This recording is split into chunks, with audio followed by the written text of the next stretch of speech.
Bonsoir à tous, merci de nous rejoindre sur ce plateau de la panafricaine du sport et de la culture, de votre émission Les Observateurs qui vous donne rendez-vous tous les mercredis 21h30 pour vous disséquer l'actualité du football. Au sommaire de notre émission, le Sili Cadet qui se prépare pour la CAN de sa catégorie.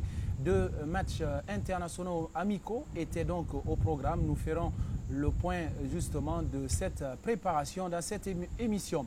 Et puis l'on a joué la 14e journée du championnat national de Ligue 1. L'Orient a remporté le choc de la journée face au Afia, 2-0 avec un retour en grâce de Sekou Amadou Camara Trezeguet.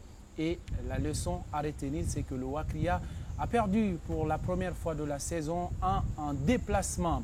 La dernière partie sera consacrée par nos internationaux guinéens qui évoluent à l'extérieur. Ils sont des buteurs, énormément de buteurs. Ils sont guinéens, ils évoluent dans le championnat guinéen, dans d'autres championnats en Afrique et surtout à l'international. Et pour discuter et échanger autour de ces sujets, nous avons notre équipe habituelle.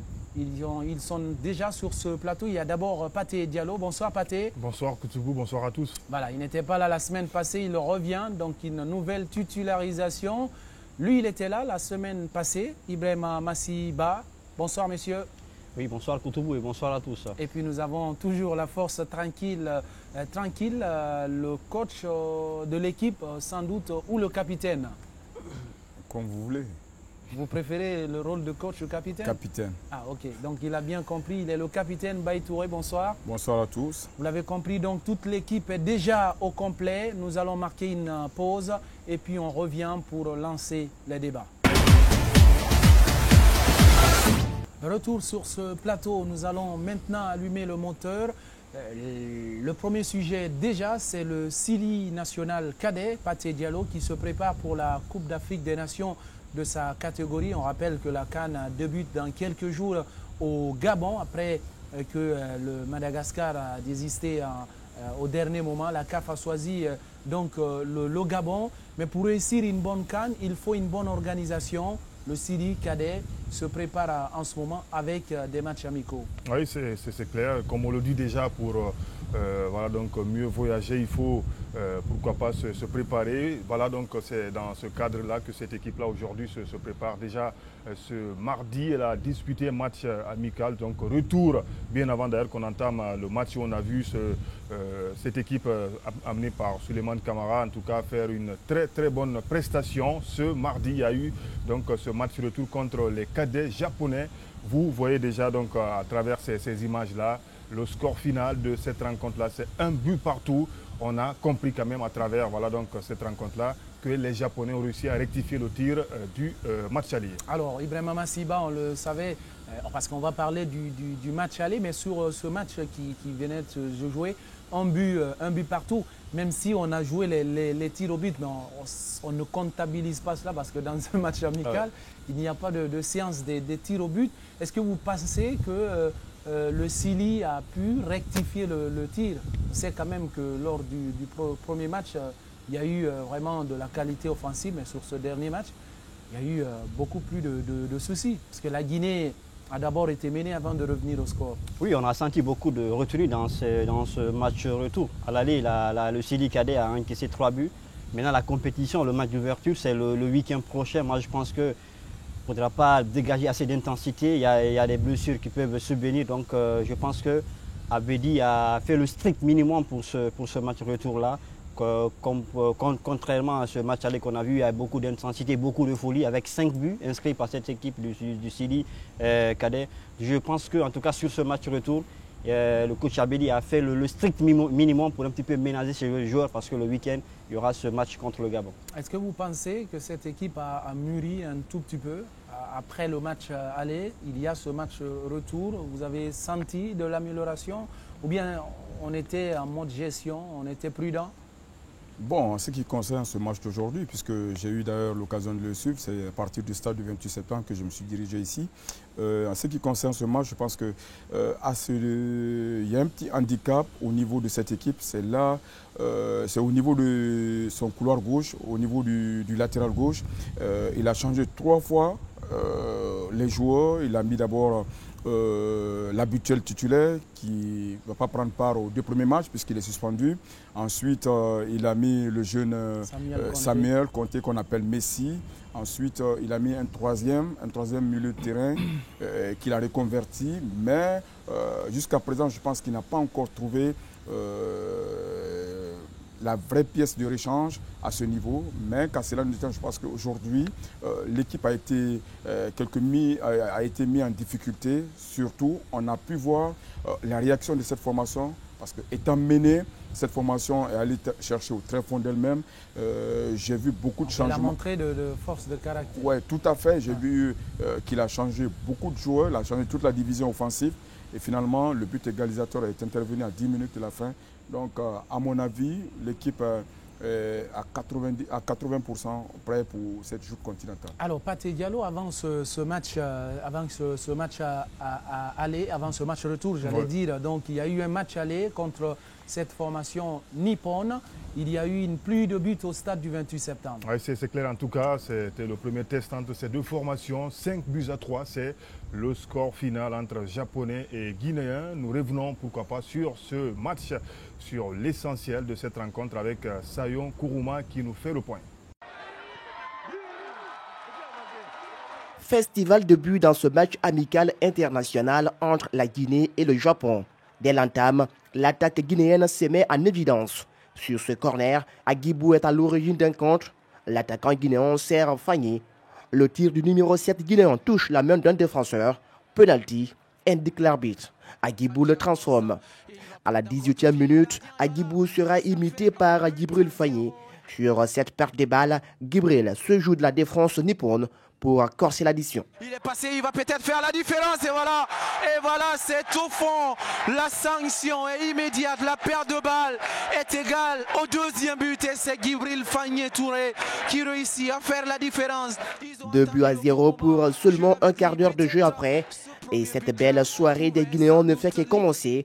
Sur ce dégagement de la défense guinéenne, Fagné rate son enchaînement et le défenseur nippon manie la balle de la main. Nouveau penalty, indique l'arbitre. Cette fois, c'est Elhadji Abdourahmane Ba qui exécute la sentence. Et ça sera un contre-pied parfait. Cette fois-ci, on change de côté. Voilà, c'est égal à 3-0. Sur une situation similaire, les visiteurs réduisent la marque par l'intermédiaire de Takora à la 41e minute. 3-11, c'est le score à la pause. Au retour des vestiaires, les 2 équipes reviennent avec force. Mais cette fois, ce sont les visiteurs qui font signe de vie dans ce match par l'intermédiaire de Taiser. L'attaquant adresse un tir foudroyant pour le 3-2. Attention la frappe! Quel but extraordinaire! Il a dégainé à 30 mètres des buts, mais quel but extraordinaire! Piqués dans leur orgueil, les Guinéens enfonceront plus tard le clou par le biais de Seydou Bassissé à la 79e minute. Un but exceptionnel, ça a été dévié. Et voilà 2 buts d'anthologie dans cette 2e période. La belle soirée des cadets guinéens ne connaîtra pas de suite son épilogue. Et pour clôturer la soirée en beauté, c'est Gérald Bangoura qui signe son premier but sous le tricolore. Mais cette joie ne sera que de courte durée. Avant le coup de sifflet final, les Japonais trouveront une nouvelle fois la faille grâce à Taiser. Qui va frapper? Oh là là, quel but! Le doublé de Taiser, ce numéro 11-là qui avait crucifié le défenseur guinéen. Score final à 5-3, satisfaction pour le coach guinéen. On a eu la volonté physiquement, on a dominé, malgré c'est les gens qui jouent le championnat chez eux. Alors si on a des gamins comme ça qui jouent dans les équipes amateurs et qu'on arrive à marquer 5 buts contre ce genre de pays, moi je pense que c'est salutaire et il faut vraiment féliciter les jeunes. Déception par contre pour l'entraîneur japonais qui se montre tout de même optimiste pour le second match. Comme vous avez vu, le début de match, on a encaissé 3 buts. Et puis après, on était obligé pour revenir, on était obligé d'attaquer. On a pu avoir quelques occasions, mais après, finalement, c'est vrai que les joueurs guinéens, la puissance physique les joueurs guinéens ne nous a pas permis. Des fois, malheureusement, on a eu le contre-attaque. Et puis j'espère qu'on va pouvoir corriger ça pour le 2e match. Une victoire tranquille du Sili Cadet. Les 2 équipes se donnent rendez-vous mardi 9 mai. La formation guinéenne s'envolera le lendemain pour le Gabon.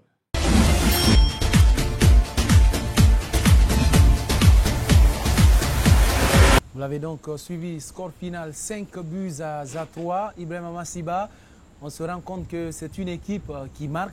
Ça, il n'y a pas de doute, mais il y a encore beaucoup à faire au niveau défensif parce qu'on a vu des buts gags que l'équipe guinéenne a pris, même si quand même il y a ce coup de canon de Taizer qui a réussi d'ailleurs le doubler dans ce match-là.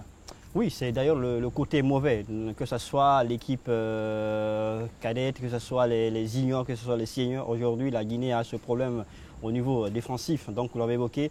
Mais pour moi, je pense que dans cette équipe du Sili Cadet, c'est ce qui est intéressant, il y a des solutions individuelles, contrairement à l'équipe qu'on a vue lors de la CAN 2015 avec l'équipe de Hamidou Camara. On pense notamment à Sekou Camara, ce milieu de terrain, mais également des joueurs comme Fandje et Agibou Camara. C'est des joueurs qui peuvent en tout cas faire la différence sur les solutions individuelles. Et également, Souleymane Camara, on sent aujourd'hui qu'il a vraiment beaucoup d'impact. Il y a ce respect religieux des joueurs vers cet entraîneur-là. On sent vraiment que c'est un monsieur qui a su confectionner cette équipe-là à sa façon. Alors, Massi parle de qualités individuelles dans cette équipe, mais ces qualités individuelles sont mises au service quand même du collectif. Donc, c'est une équipe collective, au-delà des individualités. Oui, au-delà des individualités, je pense que c'est une équipe qui repose quand même sur un collectif et puis avec une très bonne circulation de balles. Mais là où le bas blesse un tout petit peu, c'est qu'au niveau du milieu de terrain, on essaie de tergiverser un tout petit peu. Souvent, Agibou part en flèche ou bien encore Fagné qui part en flèche. Ce sont des attaquants qui vont très vite. Et quand les attaquants vont très vite, dès la première intention, il faut essayer de transmettre le ballon pour ne pas qu'il soit en hors-jeu. Donc à chaque fois, ce sont des milieux de terrain. Il ne joue pas en première intention. Il ne joue pas en première intention. Donc aujourd'hui, j'ai vu un meneur de jeu qui faisait un peu du tripotage, qui tripote un peu trop le ballon et puis physiquement qui est un peu frêle. Donc à ce niveau, je pense qu'il va falloir y remédier. Et surtout, le problème au niveau de cette équipe, je pense que aujourd'hui, c'est au niveau de sa défense où le bas blesse, parce que c'est une défense qui ne rassure pas du tout. Aujourd'hui, elle a été mise en difficulté face à cette formation nippon. Donc à ce niveau, je pense que si Souleymane Abedi arrive à trouver la pièce de réchange au niveau de son couloir gauche et que les garçons jouent avec la sérénité au niveau de l'axe central, il y a de quoi que l'équipe aille très loin dans cette compétition. Alors une question, monsieur, est-ce que c'était l'adversaire idéal pour mieux préparer la Coupe d'Afrique des Nations, le Japon? Bon, je ne sais pas trop, le Japon aussi qui prépare la Coupe du Monde de football. Mais aujourd'hui, c'est une compétition africaine, il n'y a que des équipes africaines. Donc c'est vrai, le Japon, c'est une équipe qui aime développer le jeu, qui aime produire du spectacle. Ouais. Mais on a le football africain, c'est du pragmatisme, c'est de l'intensité. Donc voilà, mais ce qui reste, c'est quand même un très bon match amical pour cette équipe du Sili Cadet. Oui. Mbaye, vous voulez ajouter quelque chose? Non, pas du tout. Moi, je pense que c'est un très bon match, puisque c'est deux styles diamétralement opposés. Donc, il faut essayer de faire avec, essayer de jouer avec des équipes, par exemple, qui ont une très bonne disposition sur le plan tactique, contrairement à l'équipe guinéenne qui repose sur des individualités. Ouais, ce que j'ai envie de dire par rapport à votre question, je pense que c'est un tout petit peu manqué de la part des responsables, même s'il faut le rappeler quand même, il y avait des matchs amicaux qui étaient prévus contre la Tanzanie, qui n'a pas eu, voilà, donc le Niger, qui ont tous décliné ces pays-là. Mais malheureusement, ce qui a un tout petit peu encore étonné les gens, on a vu que ces équipes-là disputaient des matchs amicaux. Voilà, donc on ne sait pas ce qui s'est passé, mais la meilleure façon de préparer cette CAN, c'était de jouer quand même avec l'Afrique noire, à mon avis. Voilà, donc vous l'avez compris, hein, l'Afrique noire. Et déjà, on peut déjà établir un bilan depuis le début de la préparation. C'est vrai qu'il y a eu énormément de matchs, mais on a su prendre en compte 4 matchs amicaux. 5 maintenant, parce qu'il y a eu... 5 maintenant, oui, bien évidemment. C'est clair, on va faire le bilan avec vous, Pathé Diallo. Exactement, en tout cas, le bilan de cette équipe, on peut le dire que c'est satisfaisant, bien qu'il y a quand même quelques difficultés, vous l'avez rappelé tout à l'heure, mais c'est une équipe sur les 5 derniers matchs, vous le voyez déjà sur ce tableau. Voilà, le Sili Cadet a gagné pour donc 3 victoires pour cette équipe contre seulement 2 matchs nuls. Voilà, but marqué au total c'est 15. Voilà, donc pour les poulains de Souleymane Camara. Et puis, ils n'ont encaissé que 7.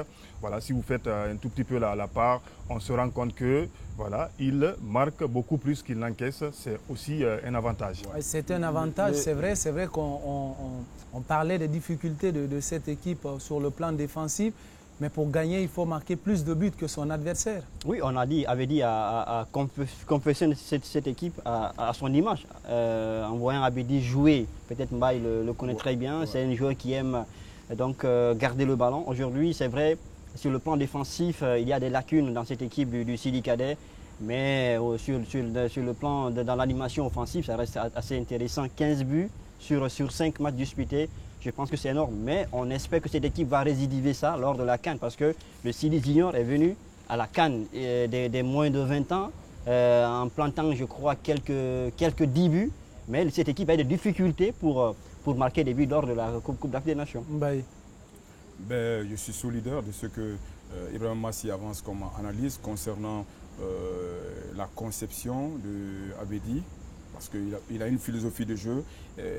Au vu de ce match de cet après-midi, lorsque les cadets ont encaissé, il a demandé à ne pas balancer les ballons, à plutôt bien ressortir le ballon, essayer de passer par le milieu de terrain, ensuite qui, en première intention, devait retrouver les attaquants. Donc c'est ce qui fut fait en deuxième période. Et heureusement pour cette équipe d'ailleurs qui est revenue à la charge en essayant d'égaliser, il a essayé de changer parce que j'ai l'impression qu'il est en train de redistribuer les cartes par rapport à cette joute continentale. Il donne la chance à tout un chacun. Donc il y a eu la revue de la troupe. Donc à ce niveau, il a un très bon effectif.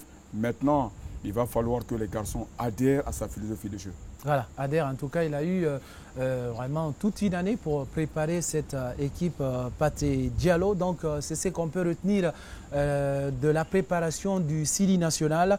Le premier rendez-vous, c'est le 14, Mbaye Touré, contre le pays hôte, le Gabon, à l'occasion donc de ce match inaugural de la Coupe d'Afrique des Nations des U17, organisé donc par le pays des Bongo. C'est ce qu'on peut donc retenir. On va marquer une petite pause et cette fois-ci ouvrir la page Ligue 1 guinéenne. Retour sur ce plateau après cette petite pause avec nos spécialistes. Ils sont tous autour de moi pour analyser l'actualité du football. On va maintenant parler de la Ligue 1 guinéenne. C'est Pathé Diallo. C'était la reprise après une phase allée dominée par l'Orient. On avait fait un tout petit peu le bilan de cette phase allée. Ouais. C'était la rentrée des classes et on a vu vraiment des matchs. Et déjà, on a été gâtés parce qu'il y avait un choc de la 14e journée. Il y avait un match Orea-Afia. Oui, mais bien avant, voilà, donc, de parler en tout cas de cette rencontre-là, Orea-Afia, il faut le rappeler aussi, l'AS Kaloum avait la possibilité de se rattraper. Voilà, donc Kaloum accueillait Renaissance, Kaloum qui a fait une phase, en tout cas, aller un tout petit peu, si on peut l'appeler, décevante. On va revenir sur ce match soldé par un nul vierge 0-0. C'est avec Alpha Jean-Claude Camara. Pour cette rentrée des classes des phases retour de la Ligue 1, l'AS Kaloum recevait Renaissance au stade de la Mission où l'on a eu droit à un début de match plutôt fade. Les deux équipes pêchent par des défauts techniques et un jeu décousu. Il faut attendre le dernier quart d'heure pour voir le petit réveil de l'AS Kaloum qui enchaîne 2 actions de but finalement gâchées par manque de lucidité. C'est sur ce score vierge de 0 but partout qu'Aboubacar Mario Bangoura met un terme à cette première période. De retour des vestiaires, les jaunes et verts de Kaloum montrent un meilleur visage avec des actions de but, mais ces attaques restent infructueuses. Il faut attendre la 81e minute de jeu pour assister à la première grosse occasion de but des visiteurs. L'attaquant de Renaissance Antonio Faratengiano rate le hold-up parfait. Son lob passe non loin des buts de Baoumar, pourtant battu. C'est sur ce score de 0 but partout que Mario Bangoura met fin à cette rencontre. Un succès salué par l'entraîneur de la Renaissance. Pour lui, c'est un nul bon à prendre. Un point mieux que 0. Et on a un point, on a 19 points, donc c'est l'essentiel.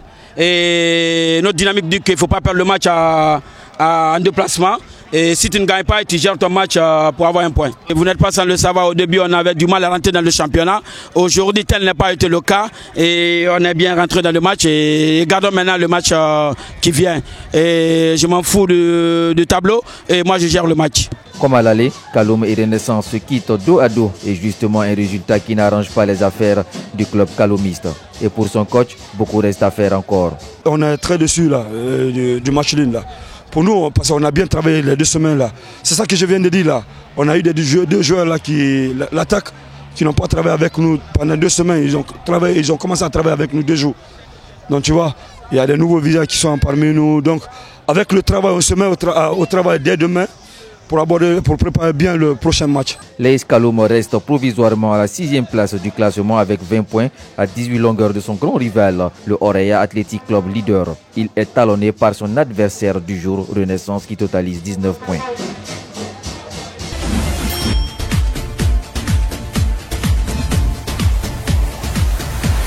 L'ASK qui ne gagne plus, c'est le 8e match nul de la saison pour la formation kaloumiste. C'est compliqué, ça se complique un tout petit peu pour cette équipe de l'AS Kaloum, Ibrahima Massiba. Ils avaient l'opportunité de se rapprocher du podium et ils ont laissé filer cette chance. Là aussi, devant leur public, comme au match aller face à la même équipe, ils ont du mal quand même à se défaire vraiment de cette équipe de Renaissance. Parce que le match aller, c'était 2 buts partout.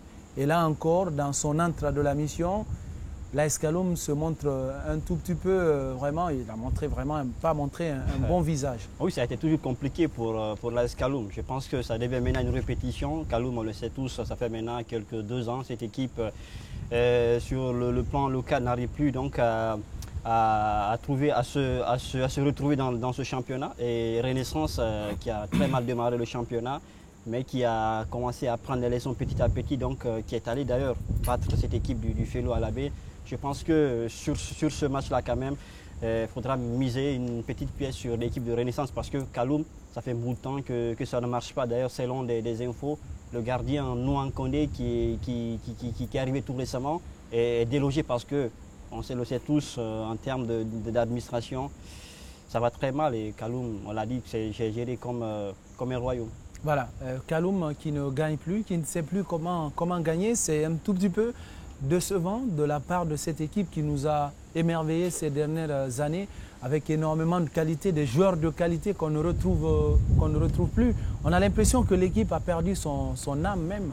Oui, vous savez, l'AS Kaloum, c'est une formation qui est aujourd'hui orpheline de certains joueurs qui sont partis. Je pense notamment à Kassongo Kabongo, le TGV de Kinshasa. Il y a Badi Jean-Daniel Zirion, le véritable milieu de terrain, celui qui stabilisait l'entrejeu de cette formation. Il y a eu également Moïse Gounerou Aurélien, l'immense défenseur de cette formation, qui sont tous partis à la recherche du démon argent, puisque aujourd'hui les caisses sont vides. C'est ce qu'il faut avoir le courage de le dire en toute objectivité. Bouba Dina Sampil ne fait plus l'unanimité au niveau de la presqu'île de Kaloum. Les caisses sont vides, il n'arrive plus à recruter.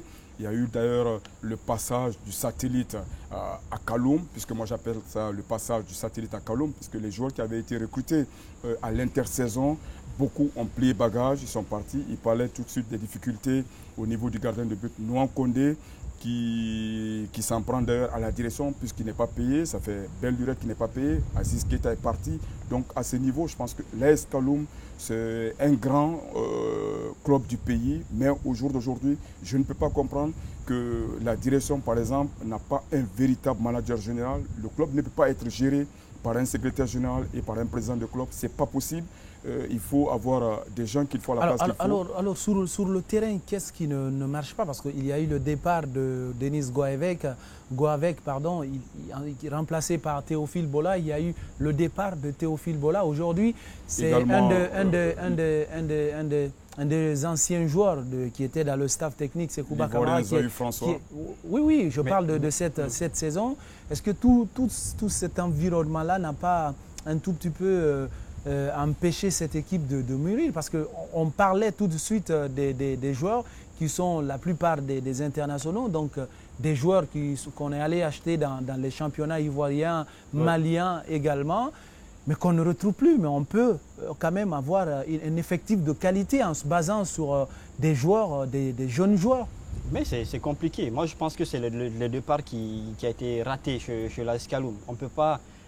parce qu'il n'y a jamais de projet sportif dans cette équipe de Kaloum. Aujourd'hui, pour moi, je pense que dans le championnat guinéen, les présidents sont responsables de l'échec de la plupart des clubs de Guinée. On ne peut pas fonder un club aujourd'hui et on te demande tout de suite le résultat. Et c'est ce qui est le côté mauvais sur Bouba Sampil. Donc vous l'avez évoqué, Sampil est arrivé, il voulait tout avoir dans un espace de 2 ans, 3 ans. Et c'est ce qui est très très mauvais. Et aujourd'hui, il n'y a presque rien parce que toutes les décisions sont de lui. L'ASK, un géant en tout cas, hein, au pied d'argile, on le rappelait justement. Donc Kaloum qui concède le nul à domicile. L'ASK, parce que quand on parle de Kaloum, Kaloum a son rival, le Orea, qui avait un match important justement en Coupe CAF. Pardon, on ne parle pas de la Coupe CAF, plutôt un championnat contre le Afia, parce que c'est le match qui a précédé justement au prochain match du Orea en Coupe CAF. Ouais, c'est clair et net, ils étaient attendus, donc ces rouges et blancs de Matam, voilà, ils ont répondu présent dans cette rencontre, mais surtout première rencontre donc, de cette phase retour face à un géant, si on peut l'appeler, l'Afia, qui avait l'opportunité de rectifier le tir lors de la manche aller, parce qu'il faut le rappeler, l'Orea donc avait gagné. On va revenir sur ce qui s'est passé dans cette rencontre avec Sayon Kourouma. Retour en fanfare du leader du championnat guinéen en Ligue 1. Après une phase allée sans faute, les Rouges et Blancs de Matam continuent leur domination sans partage en championnat grâce à Sékou Amadou Camara. Dernière victime en date, le Afia FC. Pourtant, à l'entame, c'est le Afia qui met le pied sur le ballon. Le Tricampéo se procure des occasions, mais bute sur une bonne défense du Orea. 0-0, c'est le score à la pause. Au retour des vestiaires, Victor Zwenka lance le jeune attaquant guinéen Sékou Amadou Camara pour son grand retour. Dès son entrée, le Afia n'existe plus. Le talent de Sékou Amadou Camara illumine le stade du 28 septembre de Conakry. Sur ce coup franc judicieusement tiré par Ibrahima Soul Sankone et renvoyé par le portier Abdoulaye Silla Séguélé, Sékou Amadou Camara le propulse au fond des filets. Trezeguet qui vient donc à l'instant même marquer le premier but du Orea de Conakry. 1-0 pour les Rouges Blancs. Et premier but pour Sékou Amadou Camara pour son grand retour. 10 minutes après, Ibrahima Souma sert Sékou Amadou Camara. Le jeune est trouvé en profondeur. Trezeguet, comme on l'appelle, envoie un tir canon, signant ainsi son doublé. Sékou Amadou Camara qui va tirer. Le doublé, le deuxième but de Sékou Amadou Camara. Quelle action de jeu! Là, c'est un but en tout cas personnel. 2-0 pour les Rouges Blancs de Matam. Pascal Baruzakus, le coach intérimaire du Afia, procède au changement. Mais en vain, l'équipe de KPC ne parviendra pas à revenir à la marque. 2-0, c'est le score de cette rencontre. Satisfaction à demi-mesure pour Victor Zrinka. Je ne suis pas content de notre première mi-temps, mais bon, vous savez, quand on travaille très dur dans la semaine et puis qu'on fait changer pas mal de joueurs sur le plan offensif, ben, les automatismes ne viennent pas tout seuls, c'est compliqué. Donc là, de ce côté-là, pour l'instant, je suis satisfait parce qu'on a pris les 3 points, mais il y a beaucoup de choses à améliorer. Déception par contre pour le coach du Afia FC. Beaucoup de regrets sur la première mi-temps. Quand vous regardez le match, je pense qu'on a les occasions en première mi-temps pour tuer ce match. Je pense qu'on a la barre transversale déjà. On a éventuellement, après je ne sais pas trop, éventuellement peut-être 1 ou 2 pénaltys qui ne sont pas sifflés. Et c'est vrai qu'après, en deuxième mi-temps, on a pêché physiquement. Après cette victoire, le Orea AC reste toujours invaincu et occupe la première place avec 38 points sur 42 possibles. Le Afia de son côté cale toujours à la 3e place avec 23 points.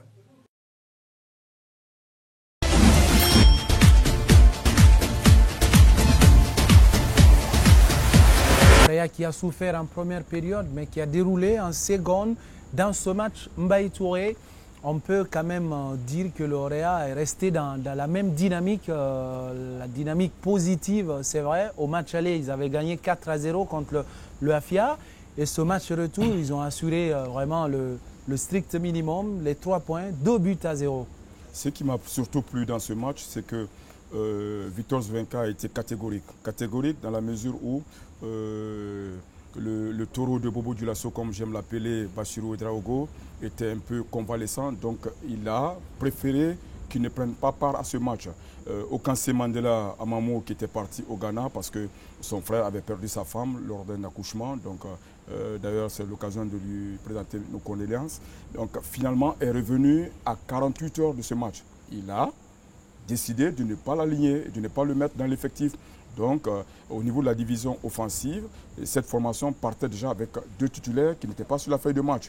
Et tant mieux d'ailleurs pour cette formation parce que quand on est en Coupe de la Confédération africaine de football, je pense que la vingtaine de joueurs qu'il a doivent être tous opérationnels. Donc, il a donné la chance à pas mal de joueurs qui ont pris part à ce match. Et il y a eu une première mi-temps assez difficile où le AFIA aurait pu d'ailleurs ouvrir la marque sans que personne ne crie au scandale. Mais en deuxième mi-temps, je pense qu'il y a un garçon qui a illuminé de tout son talent ce match. Vous avez anticipé justement. Alors, Ibrahima Massiba, il y a eu dans ce match le retour gagnant de Sékou Amadou Camara. On l'appelle Trezeguet. C'est vrai que ça a été un retour tonitruant de la part de ce joueur-là et qui a vraiment illuminé cette rencontre de tout son talent, doublé en quelques minutes seulement. Est-ce qu'on pouvait s'attendre à cela en un laps de temps après son retour? C'est vrai qu'il y a eu beaucoup de choses qui sont passées autour de son départ, de son retour à la maison. Oui, Kaloum, il devrait d'ailleurs s'engager avec Kaloum. Finalement, les dirigeants du Orea n'ont pas accepté. Je pense que Sékou Amadou Camara, il a cette qualité de buteur. Avant qu'il ne quitte la Guinée en 2014, il avait inscrit quelques 12 buts avec le Orea de Conakry. Je pense qu'aujourd'hui, il a cette qualité. Surtout c'est qu'il est, c'est un joueur qui a cette facilité de dribbler son vis-à-vis et de placer. D'ailleurs, ce deuxième but qu'il a inscrit, je pense que c'est un but exceptionnel. Et là, ça gâche la fête dans les vestiaires. Si Sékou Amadou arrive, son premier match est un doublé. On pense naturellement à un certain Kile Bangoa, ça doit forcément lui traverser l'esprit. Je ne marque pas, Sékou Amadou vient marquer 2 buts. Donc ça peut un petit peu faire bouger la ligne. Le petit mot que j'ai envie de dire par rapport à ce garçon, aujourd'hui on se rend compte quand même que voilà, Victor Zvenka a fait un boulot exceptionnel. Parce que imaginez, après tout ce qui s'est passé autour de ce joueur, il est revenu, il a repris les entraînements. Et après, voilà, donc il rentre dans un match de football aussi important que face au AFIA. Et puis il se tape un doublé. Je pense qu'il y a eu un travail derrière qui a préparé ce garçon à tout ça. Et aujourd'hui, il est capable d'aider ce Orea-là. Et dans ce match, ce retour gagnant, Sékou Amadou a parlé, tout comme le vice-président du Orea. Ouais, c'est clair. Donc on va revenir sur ces réactions de Sékou Amadou Camara, l'enfant de Kamsa, mais également de Soufiane Souaré, le vice-président des Rouges et Blancs de Matam. Ouais, je suis très content aujourd'hui. J'ai marqué les 2 buts de l'équipe et je suis vraiment content et j'espère encore travailler beaucoup pour encore avoir beaucoup de souffle encore. Et j'avais pas assez de temps pour encore faire plus, mais j'espère que j'aurai assez de temps pour faire plus encore. En tout cas, ça a été plutôt positif. Trezeguet est rentré, il a marqué 2 buts en l'espace de 10 minutes. Je pense que, en tout cas, ça nous laisse beaucoup d'ambition par rapport au match contre le Supersport.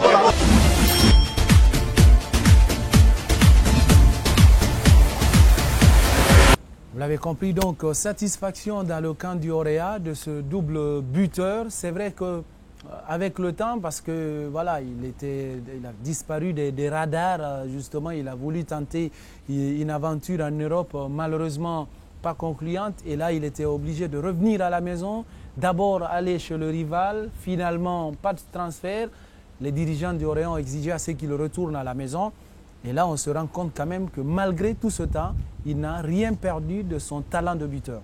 Oui, parce que moi je l'ai connu lorsqu'il venait. Théophile Bola était aux affaires à l'époque. Théophile Bola ne voulait pas le faire venir, il était au niveau du satellite. Finalement, nous on a essayé de pousser un tout petit peu. Il est revenu au niveau de la formation du Orea Athletic Club de Conakry. Et lorsque Théophile Bola a été débarqué, je pense qu'il a suivi un monsieur qui était l'entraîneur adjoint qu'on appelle Dominique, qui est un Belge, qui a fait son passeport, ensuite qui a essayé de trouver un visa. Le garçon est parti à l'aventure sans même dire au revoir. Donc le président Antonio Soirée était sur ses nerfs. Il a demandé au garçon de revenir. Après 1 an et demi, le garçon est passé par l'Union Saint-Gilloise et dans la banlieue bruxelloise, ensuite qui a joué à Saint-Nicolas des matchs amicaux, mais il ne pouvait pas prendre part au match officiel. Finalement, il est revenu à de meilleurs sentiments, mais c'est un garçon qui a d'énormes qualités. Et Koutoubou, croyez-moi, si ce garçon n'attrape pas la grosse tête, il ira très très loin. Alors, une question, est-ce que ça change déjà, ça redistribue les cartes, ça change la hiérarchie dans la tête de Victor Zvenka dans cette équipe du Orea? Non, je pense que ça ne change pas trop. Tout le monde, on le sait, le titulaire actuel, c'est Bassirou Ouedraogo.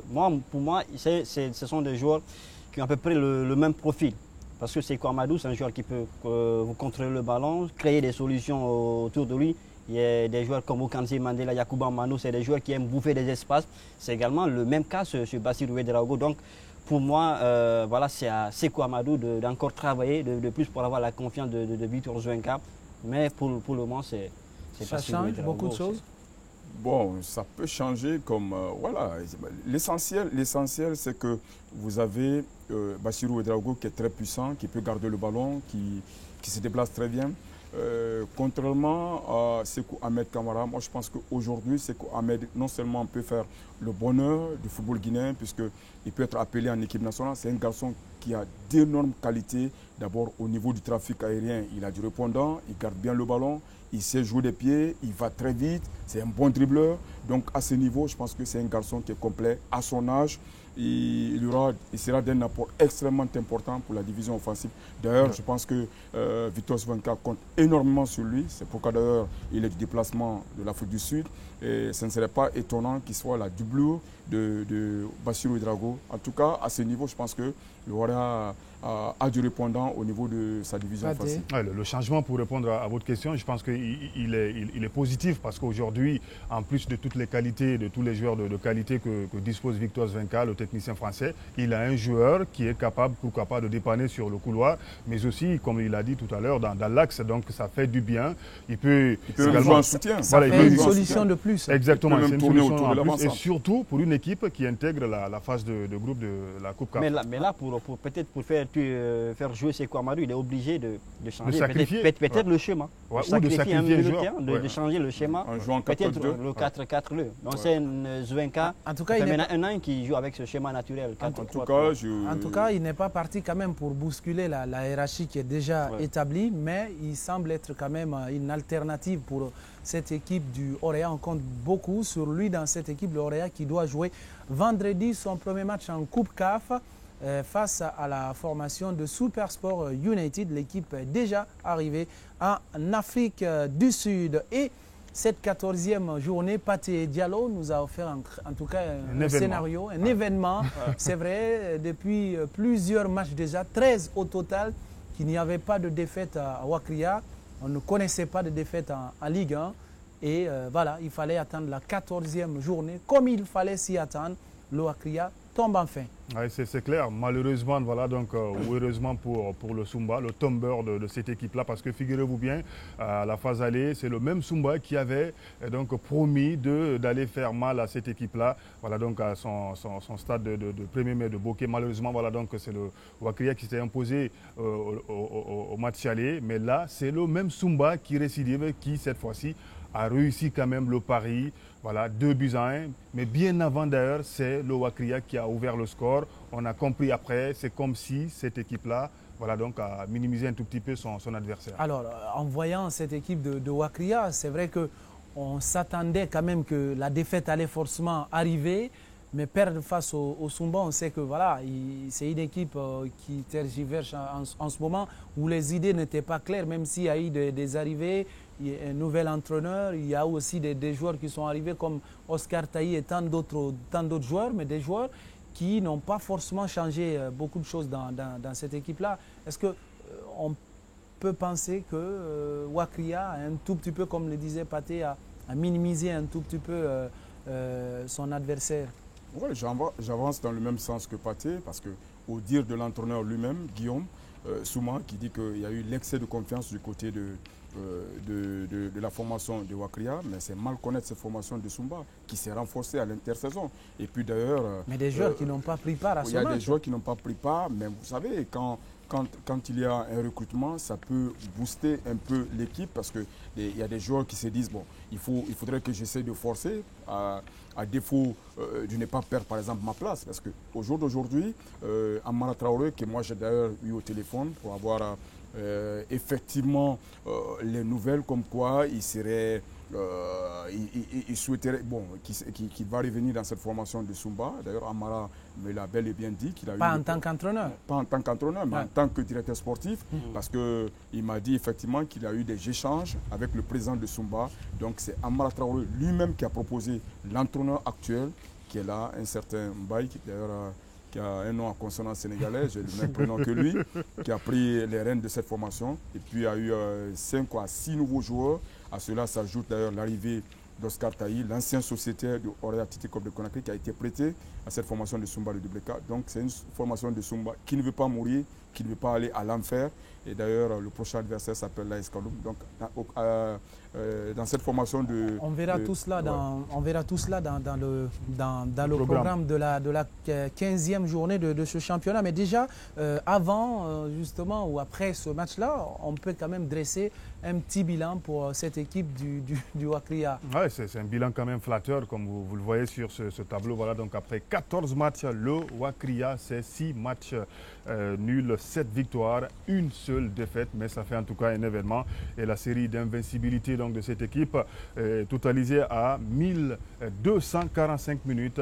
Et il faut souligner également que cette équipe occupe, pourquoi pas, la 2e place malgré cette défaite, toujours avec ses 27 points. Voilà, vous l'avez compris, 27 points pour le Wakria qui reste toujours... Le maintien, il est déjà acquis pour Wakria. Presque acquis parce que ça reste l'objectif quand même du club, se maintenir.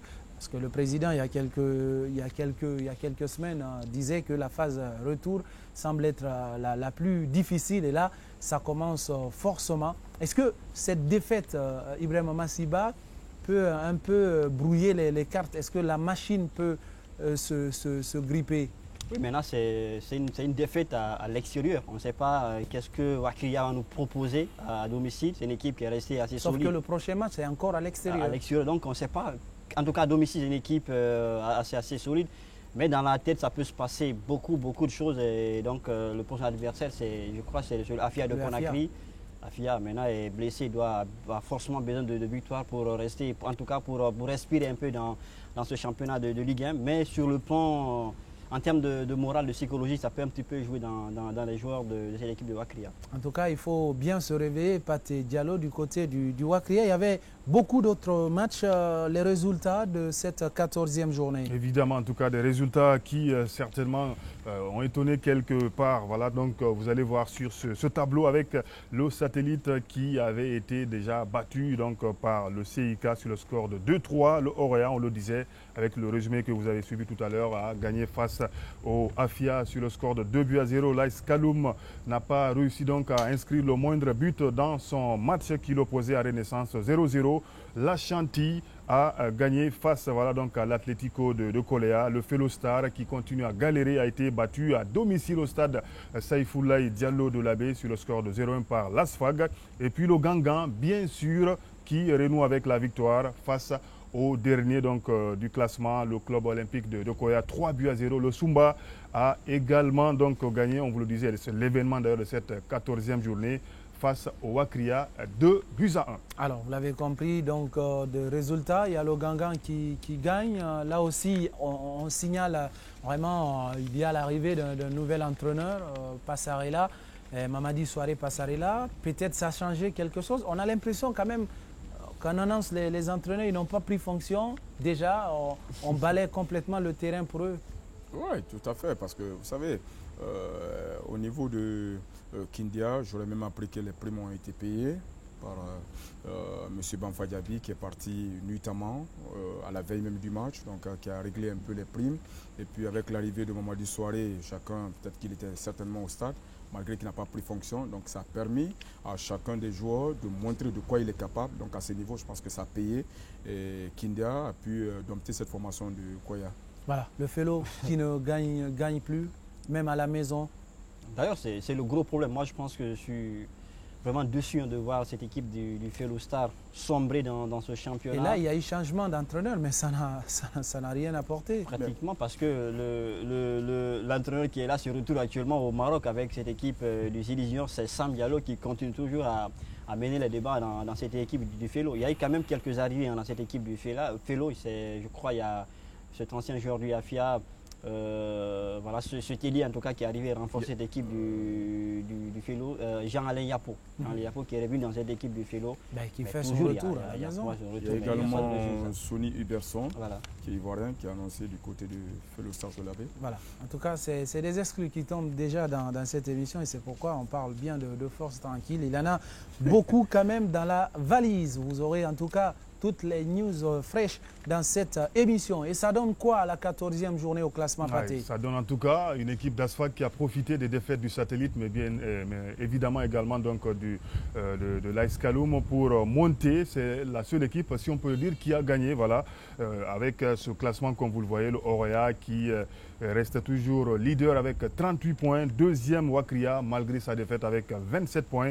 L'Asfac donc qui totalise 25 points, occupe la 3e place. Et puis en bas du tableau, malheureusement, on retrouve le Fellow Star qui n'a que 12 points après 14 journées. Le Sumba a gagné, mais reste toujours 13e avant-dernier, donc au classement avec 12 points. Et le dernier, c'est bien sûr le club olympique de Koya, avec ce tableau qui n'a que 8 points. Voici donc le programme d'ailleurs de la 15e journée.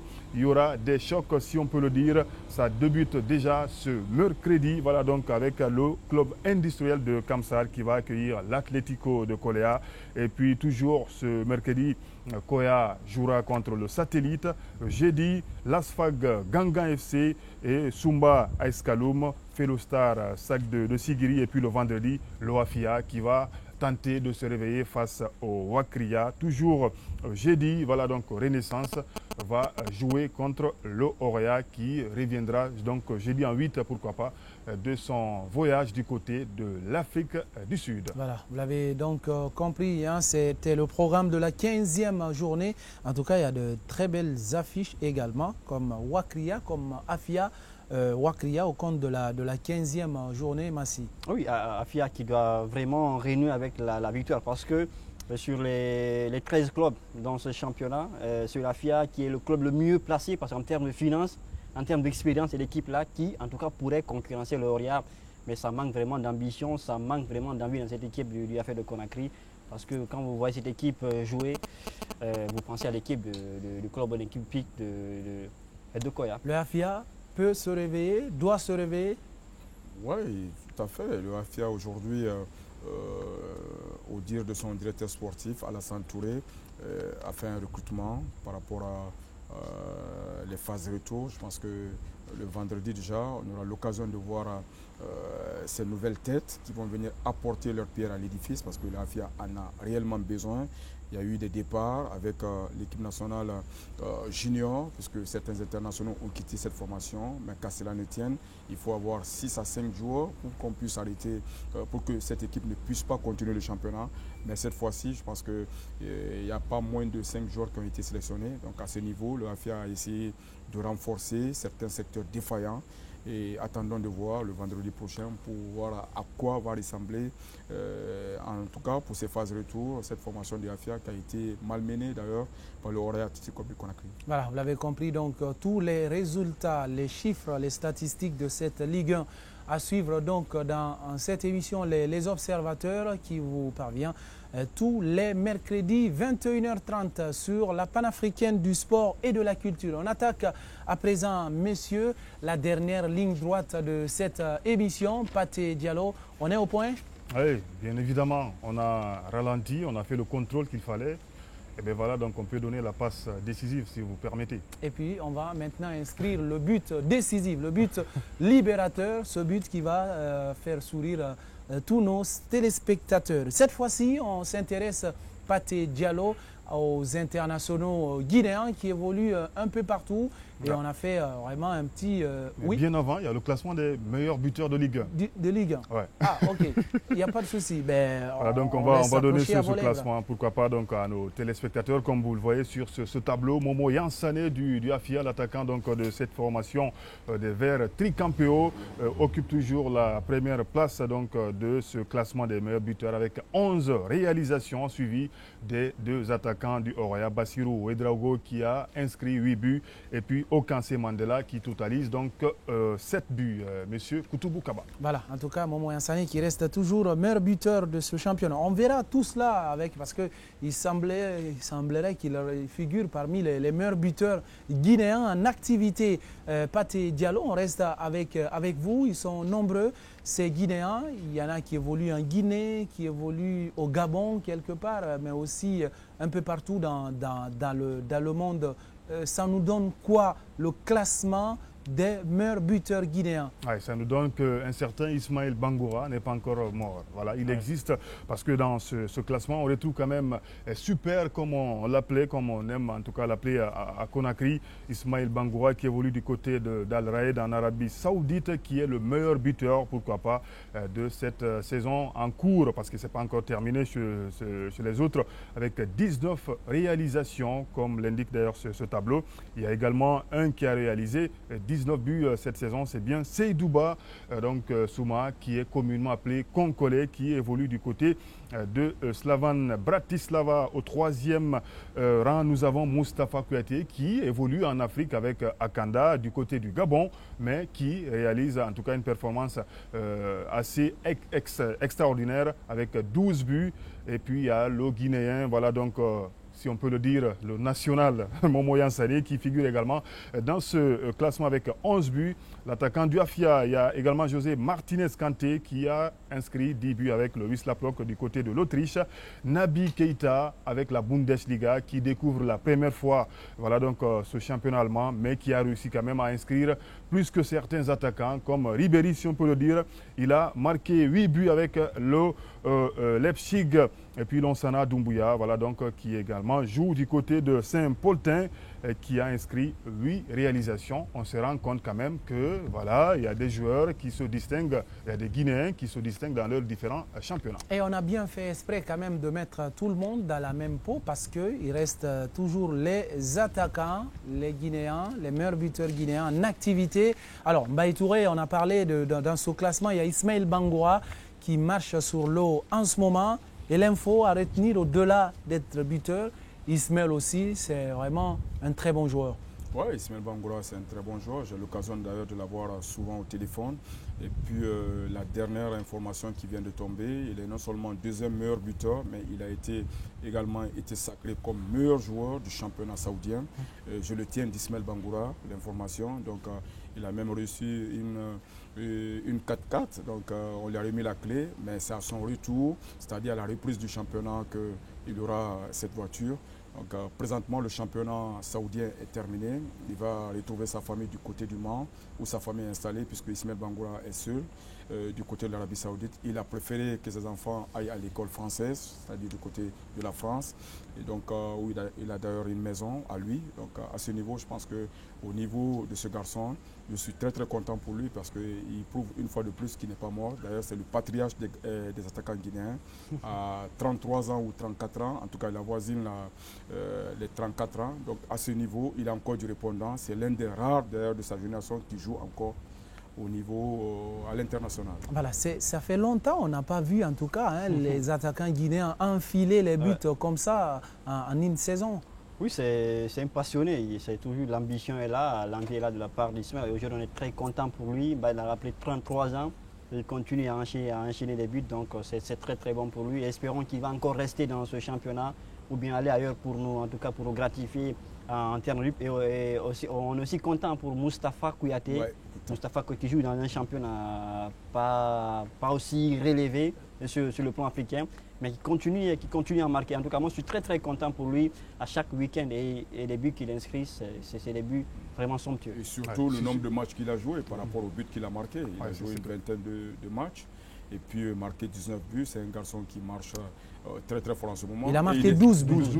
Voilà. Il ne serait même pas étonnant de le voir de l'autre côté de l'Europe, à l'Hexagone plus précisément, parce qu'il a des contacts avec Laval, avec Nantes également. C'est un garçon qui, en tout cas, s'il garde la tête sur les épaules, il ira très loin. Et puis, je pense qu'il a du mérite et puis il frappe à la porte de l'équipe nationale de Guinée. Parce que... Surtout, c'est ce que j'ai envie de souligner par rapport à Ismaël Bangoura, parce que vous l'avez en tout cas touché tout à l'heure, c'est que quand on voit l'histoire de ce garçon, on se rend compte quand même ces derniers temps, mentalement il est prêt. Après Nantes, tout ce qui s'est passé, il est revenu dans un championnat. Peut-être d'aucuns vont dire que ce n'est pas un championnat aussi relevé, mais revenir avec cette forme-là, il faut être super pour le faire. Voilà, il faut être super pour le faire. Déjà super, hein. Ouais.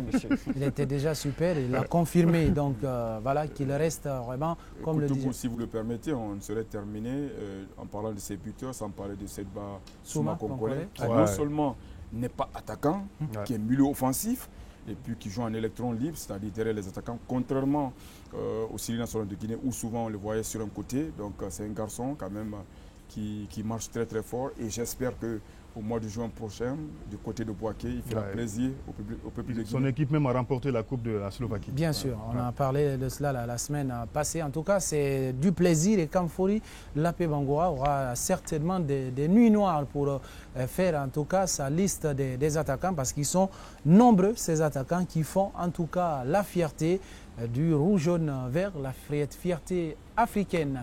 Voilà, donc monsieur, on est déjà au complet. Le but décisif a été inscrit, il y a la passe qui a suivi derrière. Messieurs, on est à la fin de l'émission. Merci, messieurs, d'être passés dans cette émission. Merci, ça fait plaisir, et surtout avec des passes décisives venant de votre part, on n'a pas droit à louper. Vous pensez que je suis un bon passeur? Bien sûr, bien sûr. Les relances sont soignées. Et voilà ça. Défenseur qui a des bonnes relances. Mais sauf que je ne suis pas défenseur sur ce plateau. Il y a de très bons défenseurs. Il y a Pathé qui est le défenseur. Vous êtes le capitaine. Il y a Massiba qui est le meneur de jeu. Merci, monsieur Ba. Merci, Koutoubou.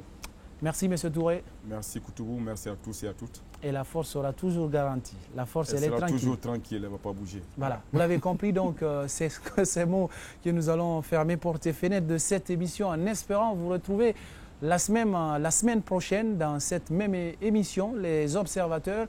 Merci à toutes nos équipes techniques qui nous ont aidés à vous présenter cette émission. C'est tous les mercredis, donc 21h30 sur la lucarne joyeuse, la panafricaine du sport et de la culture.